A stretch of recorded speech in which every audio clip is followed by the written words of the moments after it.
حوثیوں کے حملے نے امریکہ، برطانیہ اور اسرائیل سمیت پوری دنیا کے لیے خطرے کی گھنٹی بجا دی۔ بحیرہ احمر میں حوثیوں کے حملوں کے باعث تجارتی جہازوں نے نہر سوئز سے گزرنا بہت حد تک بند کر دیا ہے۔ فروری 2024 تک اکٹھے کیے گئے اعداد و شمار کے مطابق بحیرہ احمر، جو خام مال کی ترسیل اور گزشتہ سال تک بحری تجارت کے 10% کے حصے تک بحری تجارت کا اہم ترین روٹ تھا، اس میں سے گزرنے والے جہازوں نے اپنے تحفظ کے لیے جنوبی افریقہ میں کیپ آف گڈ ہوپ کا پرانا راستہ اختیار کرنا شروع کر دیا ہے۔ یہ راستہ نہر سوئز کے مقابلے میں 3500 سمندری میل لمبا ہے اور اس میں 10 سے 14 دن زیادہ لگ رہے ہیں۔ فاصلے میں اس اضافے کے سبب ناردرن یورپ میں آنے والے کنٹینرز کے کرائے میں $5,500، میڈیٹرینین ایریا کے لیے $7,000 اور نارتھ امریکہ اور ایسٹ کوسٹ کے لیے بھی $7,000 تک کافی کنٹینرز اضافہ ریکارڈ کیا گیا ہے۔ انہی اعداد و شمار کے مطابق اس راستے سے نومبر 2023 سے قبل دنیا کا 24.9% کیروسین اور جیٹ فیول، 22.7% خوردنی تیل اور بائیو فیولز، مختلف بلینڈنگ 17.5% روانہ کیے جاتے ہیں۔ اسی طرح مختلف بحری جہاز دنیا کے لیے 17.5% اجناس، 14% فرٹیلائزر، 14% کے قریب فیول آئلز اور 12.5% سٹیل بھی لے کر سفر کرتے ہیں۔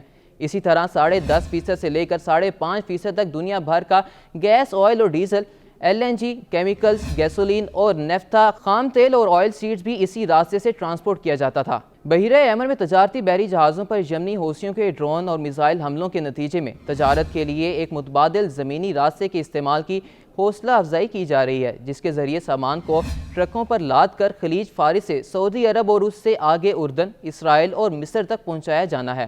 اس منصوبے کو، جس کے ذریعے روزانہ درجنوں ٹرک اسرائیل بندرگاہ حیفا تک پہنچ رہے ہیں، سال 2020 کے ابراہم ایکارڈ کے ابتدائی فائدے کے طور پر دیکھا جا رہا ہے، جن کے ذریعے متحدہ عرب امارات اور اسرائیل کے درمیان تعلقات معمول پر آئے تھے۔ اسے اسرائیل اور سعودی عرب کے درمیان مستقبل میں تعاون کے لیے مثبت اشارہ بھی سمجھا جا رہا ہے۔ امریکہ ایک فلسطینی ریاست کے قیام کے بدلے میں ایک سمجھوتا کرانے کے لیے کوشاں ہے، جس کے تحت ان دونوں ملکوں کے درمیان تعلقات معمول پر آ جائیں۔ سعودی عرب نے اس راستے کے بارے میں ابھی تک کوئی تبصرہ نہیں کیا، جس کے تحت اس صحرائی مملکت کے راستے سامان روانہ کیا جا سکے گا۔ یہ زمینی پل خطے میں پہلے ہی متنازع ہے اور اردن میں اس پر مظاہرے بھی ہوئے، جن میں وہ مظاہرین بھی تھے جو غزہ میں حماس کے خلاف جنگ میں اسرائیل کے طرز عمل پر برہم تھے۔ سینکڑوں لوگوں نے عمان اور دوسرے شہروں میں مارچ کیا اور ان کا یہ مطالبہ تھا کہ حکومت کسی ایسے ٹرک کو گزرنے کی اجازت نہ دے جو خلیجی ریاستوں سے روانہ ہوا اور جس کی منزل اسرائیل ہو۔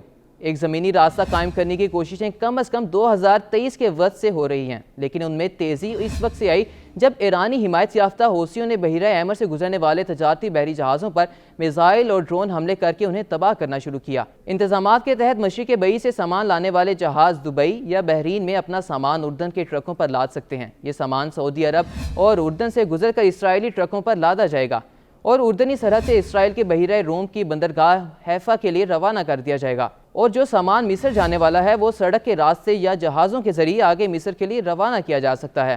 لندن میں قائم انفراسٹرکچر ڈیولپمنٹ کنسلٹنسی انفراٹا کی میری ٹائم ایڈوائزری کے سربراہ ڈین ڈیویسن کہتے ہیں کہ نئی تجارتی راہداری کی کامیابی کے لیے متعلقہ حکومتوں کی مناسب اور مضبوط حمایت کی ضرورت ہوگی۔ حوثیوں کی بحیرہ احمر میں لگاتار کارروائیوں کے بعد سوال پیدا ہوتا ہے کہ کیا حوثی بحیرہ احمر کو بند کر سکتے ہیں؟ ماہرین کے مطابق اس بات کا امکان انتہائی کم ہے۔ ان کے مطابق اس کی وجہ یہ ہے کہ حوثیوں کے پاس باقاعدہ بحری فوج نہیں ہے جو کسی بڑے بحری راستے کی ناکہ بندی کی صلاحیت رکھتی ہو۔ اس لیے حوثی صرف میزائل، ڈرونز اور ہیلی کاپٹروں کے ذریعے چھاپہ مار کارروائیوں کے ذریعے ہراساں کرنے پر ہی انحصار کریں گے۔ اس خطے میں امریکہ، فرانس اور دیگر اتحادیوں کے جنگی بحری جہاز بھی راستے کھلے رکھنے کے لیے گشت کرتے رہتے ہیں۔ تاہم شپنگ چیمبر کے عہدیدار اسٹاپورٹ کے مطابق حوثیوں کے حملوں کے باعث شپنگ انڈسٹری میں بے چینی پائی جاتی ہے۔ تاہم اس وقت بھی بحیرہ احمر میں بڑے پیمانے پر بار بردار جہاز سفر کر رہے ہیں جو یورپ اور ایشیا کے درمیان سپلائی لائن برقرار رکھنے کے لیے ناگزیر ہیں۔ ان کا کہنا ہے کہ اس بحیرہ احمر کی آبی گزرگاہ پر حوثیوں کا زیر اثر علاقہ بہت محدود ہے اور اس میں خاطر خواہ اضافہ ہوتا نظر نہیں آتا۔ ان کے بقول اگر حوثیوں نے کارروائیاں جاری رکھیں اور ان میں مزید اضافہ کیا تو خطے کے ممالک کی جانب سے اس کا شدید رد عمل سامنے آ سکتا ہے۔